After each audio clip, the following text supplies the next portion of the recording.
On the morning of February 28, 2016, in a quiet residential neighborhood of Thane, just outside Mumbai, a woman's desperate screams shattered the Sunday morning silence. "Bhai mar raha hai, sabko mar raha hai, koi bachao mujhe." Her voice, raw with terror, echoed through the streets. "My brother is killing everyone. Please save me." Neighbors rushed toward the sound, their hearts pounding, having no idea they were about to discover one of India's most horrifying family massacres. Inside a modest 3-story bungalow, 14 bodies lay in pools of blood. Men, women, children, even a 3-month-old infant. All dead, all family. And the killer? He was family too. To understand what happened that night, we need to go back. Back to when Thane was just another face in the crowd of suburban Mumbai. A 35-year-old man who blended seamlessly into the fabric of middle-class respectability. If you'd passed him on the street, you wouldn't have looked twice. Commerce graduate, income tax consultant, a man who prepared documents for chartered accountant firms in Navi Mumbai. Nothing remarkable, nothing threatening. But here's the thing about Thane that made his neighbors speak so highly of him even after the horror was revealed. He was religious, devoutly so. 5 times a day, without fail, he would offer his prayers. He was the kind of neighbor who'd help you carry your groceries, who'd greet you with a warm smile, who seemed to embody everything decent and proper. The locals knew him well.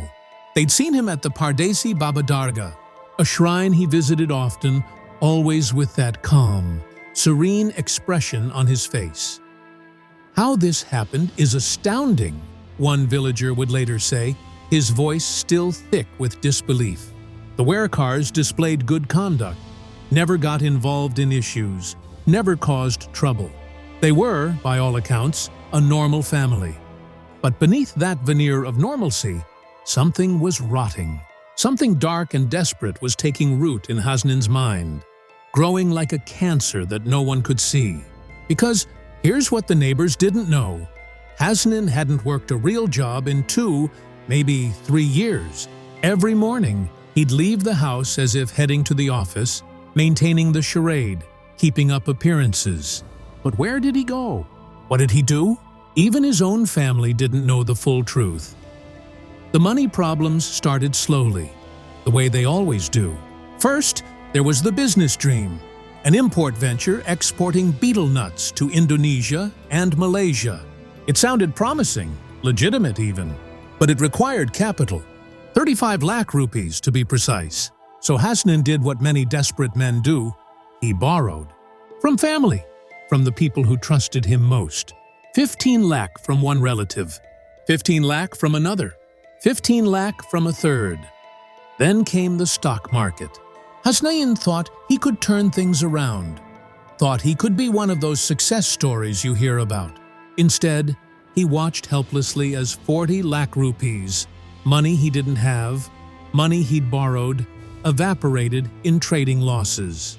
By December 2015, just 2 months before the massacre, his bank account showed a balance of 0. Absolutely nothing. Police would later discover that Thane's demat account had processed transactions worth over 4 crore rupees in the months leading up to the killings. 4 crore. The numbers were staggering, showing the scale of his desperation, his gambling with money he couldn't afford to lose. He tried everything to escape the trap closing around him. He attempted to sell the family bungalow, the very house they'd all gathered in. He tried to sell 3 plots of land. Nothing worked. Creditors were circling. The pressure was mounting.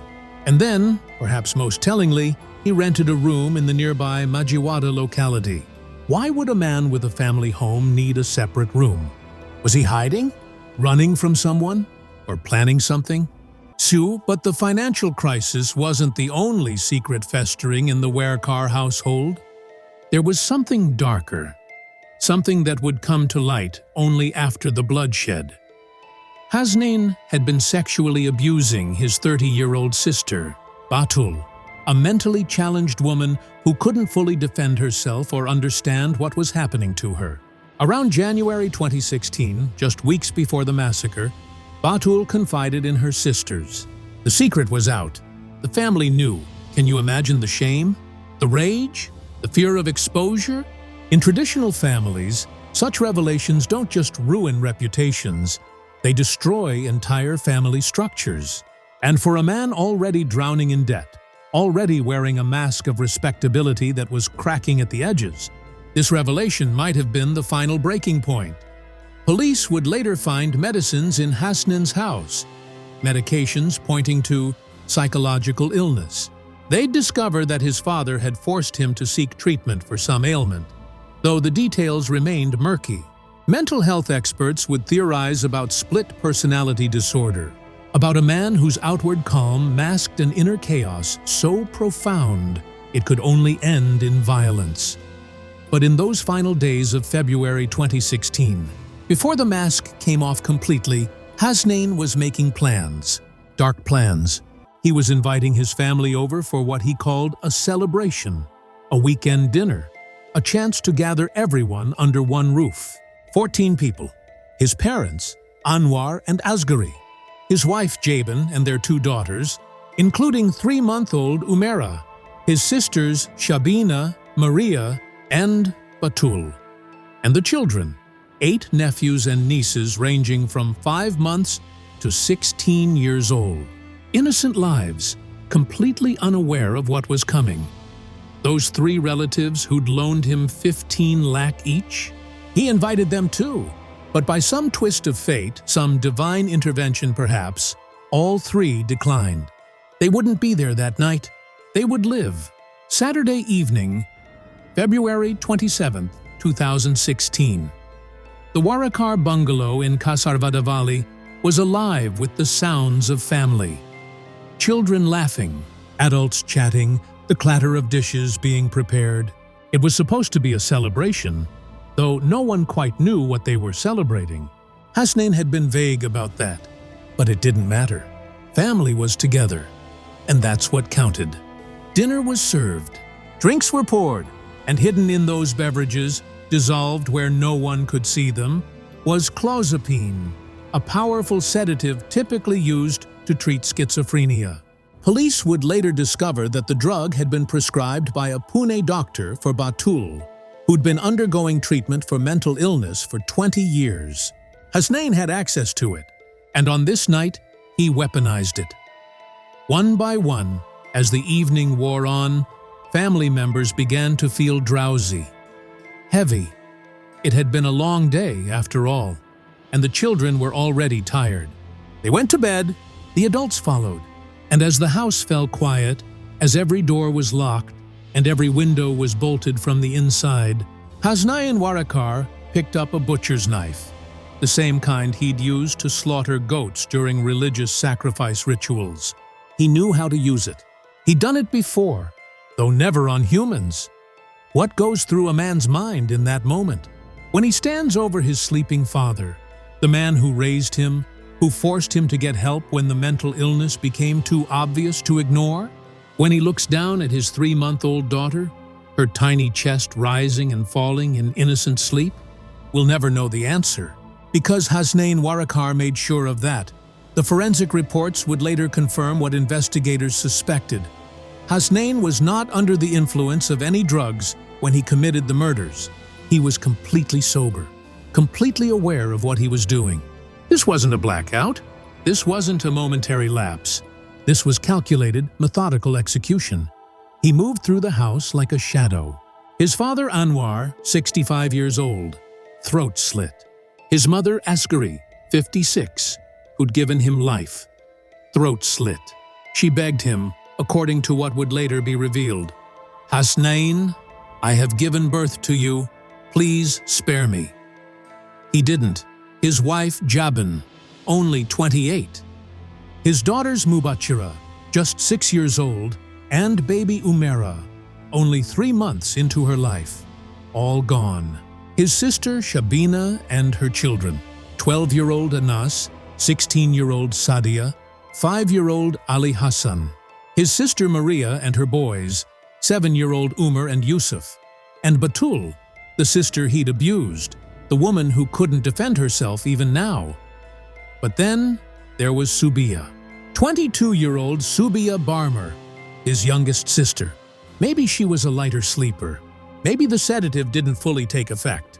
Maybe God wanted at least one person to survive to tell the story. Whatever the reason, Subiya's eyes opened at the wrong moment, or perhaps the right one. She saw him, her brother Thane, standing in the doorway, a blood-stained butcher's knife in his hand, and he saw her awake. "I have killed everyone in the family," he told her, his voice eerily calm. "It's your turn now." The words weren't shouted. They were stated, like he was discussing the weather, like he hadn't just murdered 14 people, including infants and children. And as he moved toward her, Subiya's survival instinct kicked in. She pushed him away. How, with what strength, she probably couldn't tell you even now. And she ran. She locked herself in a ground-floor bedroom, her hands shaking so violently she could barely turn the key. Thane stood outside the door. He had her infant daughter with him, 5-month-old Arcia, and he made Subiya an offer she couldn't accept and couldn't refuse. "Open the door, or I'll kill your baby." What do you do in that moment? Do you open the door and condemn yourself? Do you stay locked inside and listen to your child die? Subiya stayed in the room, and Thane, true to his word, murdered the infant. Then he turned his attention back to the locked door. "Main tujhe tadap ka marunga," he shouted. "I will make you suffer before killing you." But Subiya didn't open the door. Instead, she screamed. She screamed with everything she had left. "Bhai maar raha hai, sabko mar raha hai, koi bachao mujhe." The neighbors heard. Finally, someone heard. They rushed to the house, finding all the doors and windows bolted from inside. They broke them down. They broke through windows. And when they got inside, when they saw what had happened, several of them couldn't speak for hours afterward. Hasnain Warakar's body was found hanging near the staircase. The blood-stained knife was still in his hand. He'd finished what he started, 14 murders and 1 suicide. The only thing he'd failed to do was kill Subiya. She survived, injured, traumatized beyond imagination, but alive. The investigation into the Thane massacre began with one simple, impossible question. Why?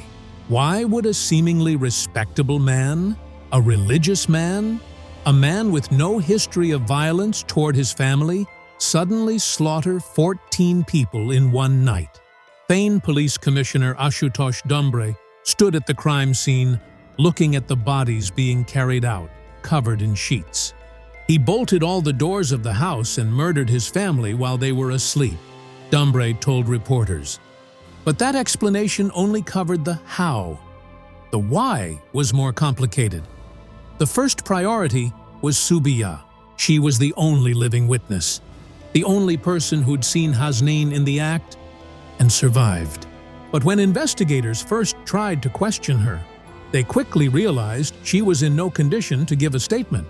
She was in deep trauma, hospitalized, physically injured from where Thane had attacked her before she managed to lock herself away. The police had to wait. In the meantime, they began processing the scene. They collected blood samples, nail samples, forensic evidence from every corner of that house. They found the knife, a goat-slaughtering blade, the kind used in religious sacrifices. Neighbors confirmed that Thane had performed those rituals before, that he knew exactly how to use such a weapon efficiently. Then came the medicine. During searches of the house, investigators found medications pointing to psychological illness. Not just any medications, but powerful psychotropic drugs. The police immediately started trying to track down the pharmacist who'd sold them and the doctor who'd prescribed them. Was Thane mentally ill? Had he been diagnosed with something?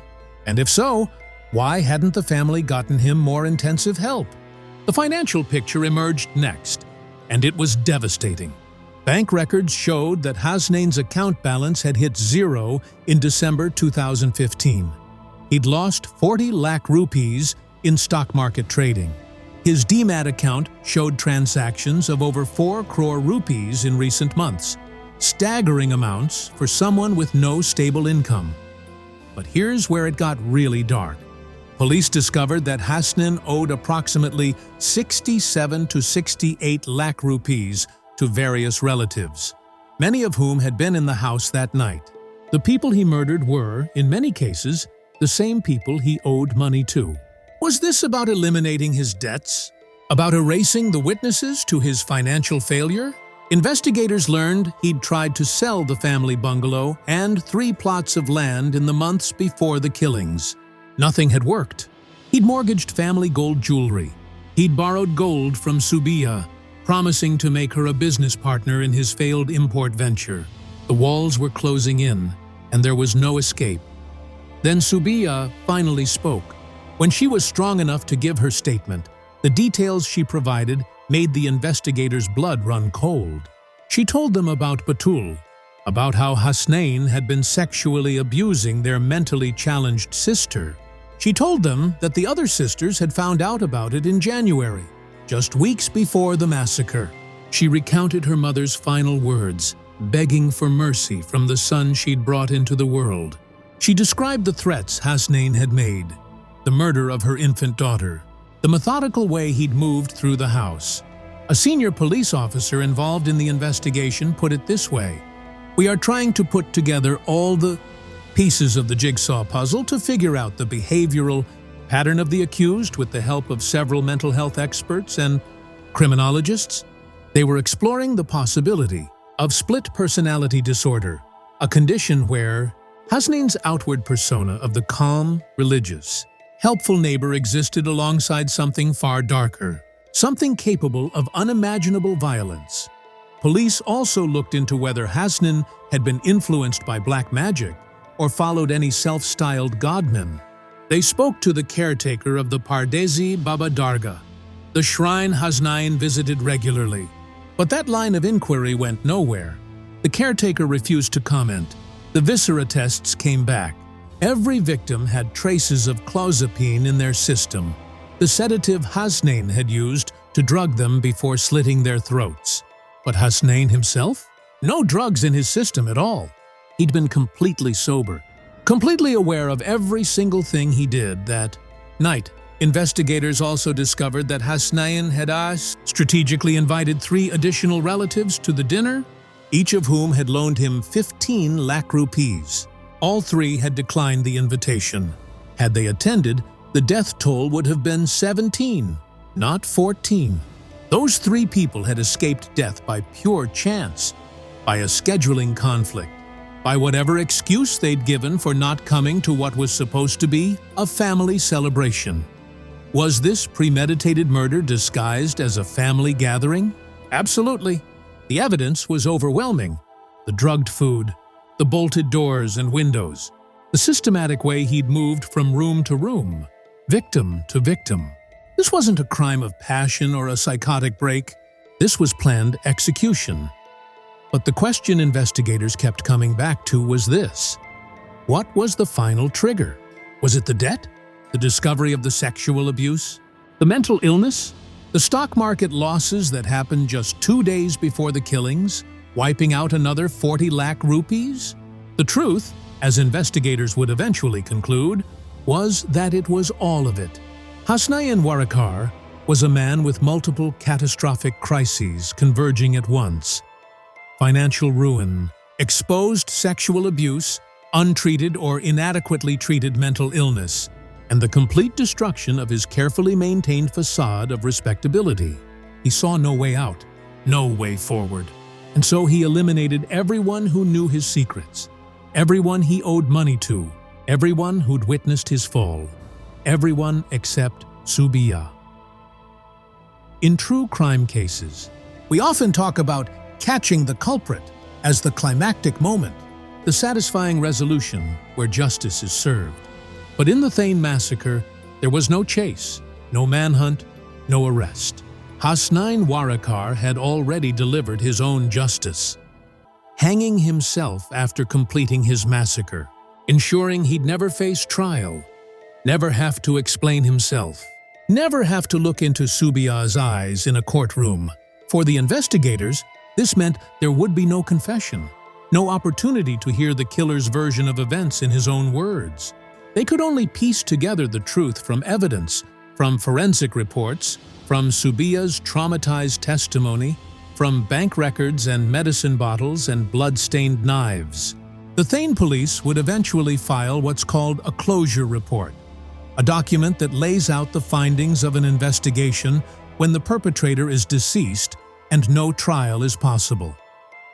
Commissioner Parambir Singh would later tell reporters, "The case is still being inquired into, and the police will soon file a closure report." But closure was a strange word to use for a case like this.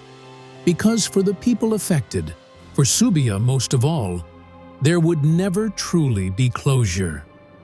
Think about what Subia survived.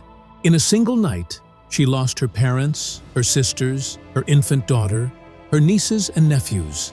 14 people. Her entire family, except for distant relatives. And she didn't just lose them. She witnessed their murders.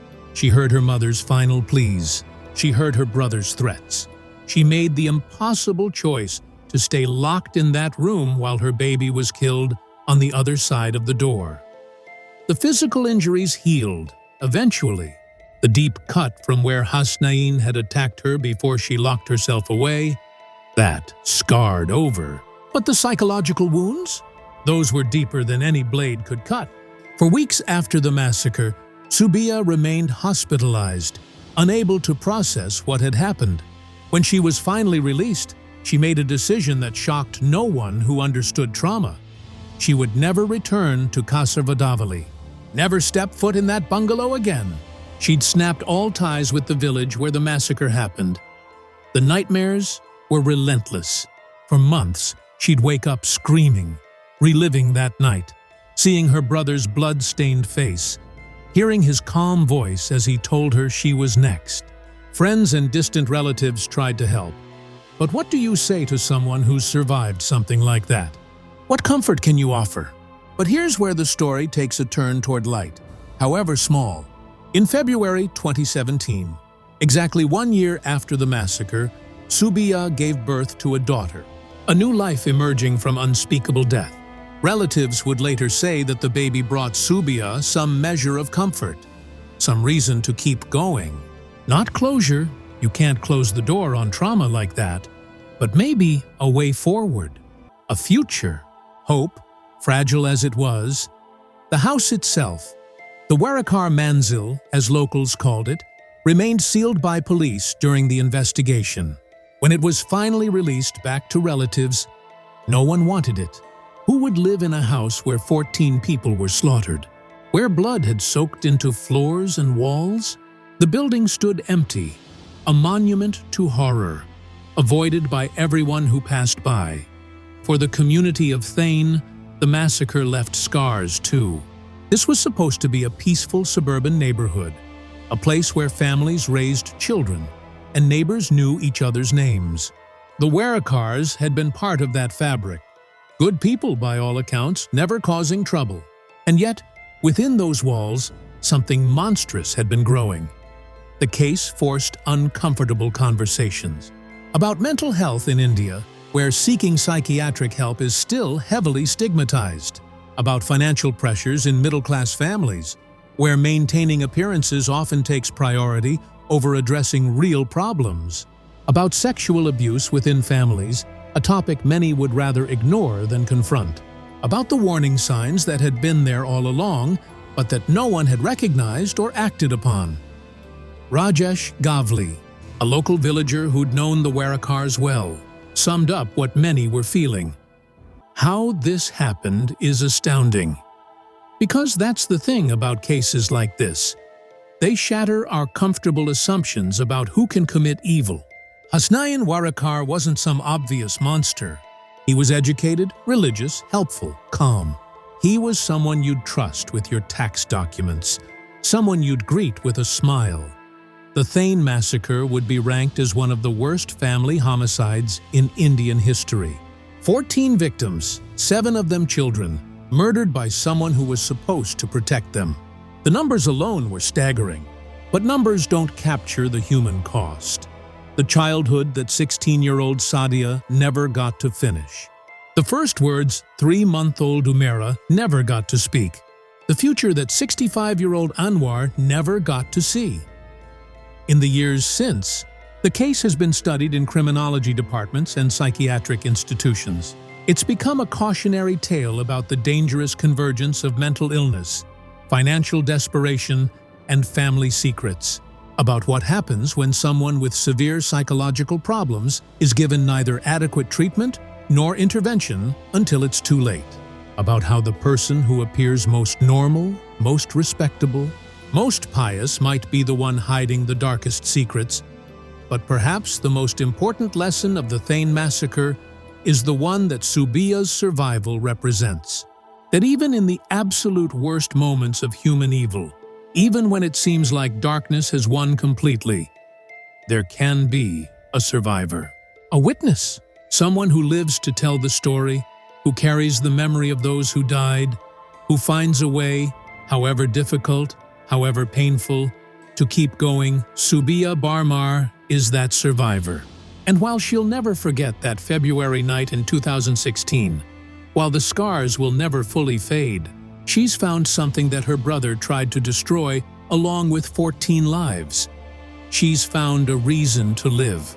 For her daughter, for the family she lost, for herself. The house in Kasarvadavali still stands, though empty now. The blood has been cleaned away, but the history remains. And sometimes, late at night, neighbors say they still think about that Sunday morning when the screams began, when they realize that evil doesn't always announce itself with obvious signs. Sometimes it wears a respectable face, offers prayers 5 times a day, and greets you with a smile, until the night it doesn't. Until the night the mask comes off, and you realize you never really knew the person at all. That's the true horror of the Thane massacre. Not just what Hasnain Warakar did, but what it revealed about how well we can hide our darkest selves, even from the people who love us most.